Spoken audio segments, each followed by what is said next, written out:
Londres, bienvenue à notre Redcon Movie Club. Je vais vous faire un petit historique de ce qui se passe à l'intérieur de Disney et tous les conflits qui peuvent se passer que le monde ne savent pas, qui expliquent des choses que vous avez remarquées plus ou moins.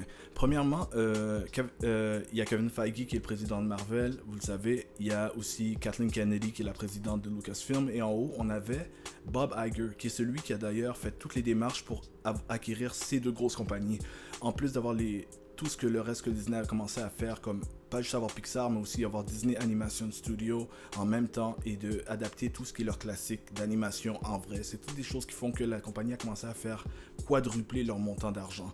Ils faisaient beaucoup d'argent et même quand ça a commencé, il y avait des petits problèmes au début. Par exemple, Marvel Studios, Kevin Feige n'avait pas le contrôle total puisqu'il y avait un gars entre lui et Bob Iger, qui était le président de l'époque. Ce gars-là était aussi celui qui contrôlait le côté télévision de Marvel à l'époque. Et il empêchait Kevin Feige de faire certaines choses parce qu'il fallait passer par lui en plus de faire des décisions que Kevin Feige n'aurait pas fait lui-même, comme faire des trucs à la télévision avec d'autres networks comme ABC quand ils ont fait Agents of S.H.I.E.L.D. ou Agent Carter, ou bien d'accepter que certains personnages aillent sur Netflix par exemple. C'est des trucs que Feige n'avait pas le contrôle là-dessus. Les choses ont changé le jour où Bob Iger a vu ça puis a décidé de retirer le gars du milieu. Pas de le renvoyer, juste le laisser dans sa section. Feige va directement à lui. Après ça, ça a commencé à rouler 2 fois plus. C'est là qu'on a pu faire des choses qu'on ne pouvait pas faire dans le passé. Et c'est là qu'Avengers s'est créé. Il y a eu plein de choses super intéressantes. Ensuite, avec le travail incroyable que Bob Iger a fait, Bob Iger a ensuite quitté Disney puis donné la job à un autre Bob qui s'appelle Bob Chapek. Bob Chapek est un gars beaucoup plus business, qui est beaucoup plus sur faire plus d'argent, qui était en charge des parcs d'attractions avant. Bob Chapek, lui, il est plus dans l'argent, donc il a remis quelqu'un entre Kevin Feige et lui. Il y a eu des problèmes avec les acteurs et les réalisateurs, entre autres avec Scarlett Johansson. Vous avez sûrement entendu parler de la situation qui est allée jusqu'en cours. Ça s'est réglé finalement à l'amiable, mais ça a été vraiment un procès et tout.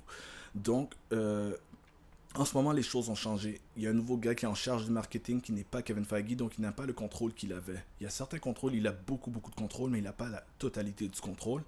Et le plus gros problème qu'ils ont, c'est des choses comme...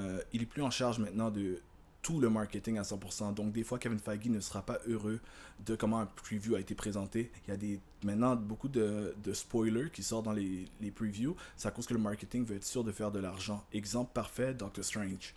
Multiverse of Madness, quand ils sont allés jusqu'à donner des indices pour Professor X et pour les autres choses, ils sont presque allés jusqu'à Mr. Fantastic, mais ils l'ont pas fait. Tout ça, c'est des trucs que le gars du marketing qui est en haut de Kevin Feige a fait, puis Kevin Feige a été en entrevue dire qu'il n'était pas d'accord, qu'il aurait préféré que ce soit pas sorti. Et avant, il aurait eu le contrôle total, fait qu'on comprenait pas pourquoi. C'est pour cette raison. Il n'a pas le contrôle total. Bob Chapek a eu beaucoup de problèmes. Au début, là, il y a beaucoup de chance qu'il est rentré pendant la COVID. Mais finalement, le temps a passé, on voit que ça s'améliore pas. Les relations sont vraiment mauvaises à l'intérieur de Disney. Les gens ne l'aiment pas. Mais en même temps, c'est une job incroyable. Puis on peut pas juste renvoyer un gars comme ça parce qu'on n'apprécie pas sa personnalité. C'est un peu plus compliqué que ça. Fait que c'est vraiment un résumé de ce qui se passe à l'intérieur. Donc s'il y a des choses que vous voyez que Marvel font maintenant qu'ils ne feraient pas, qu'ils n'auraient pas fait dans le passé, ça pourrait être à cause de ça. Le beef avec Bob Chapek. Et entre autres, même que Bob Iger jusqu'à récemment était très politically correct parce qu'il a travaillé longtemps pour Disney, il voulait rester gentleman. Et il a dit que il a jamais passé de commentaire là-dessus, mais récemment il a dit dans une entrevue que sa pire erreur dans sa carrière, c'est d'avoir donné le relais à Bob Chapek parce que c'est lui qui l'a sélectionné. Donc on sait que c'est officiel. Bob Chapek est vraiment un problème. Il se présente pas non plus dans les awards, ni dans les événements, ni dans les premières de films parce que il y a des gens qui le détestent, ils vont le huer.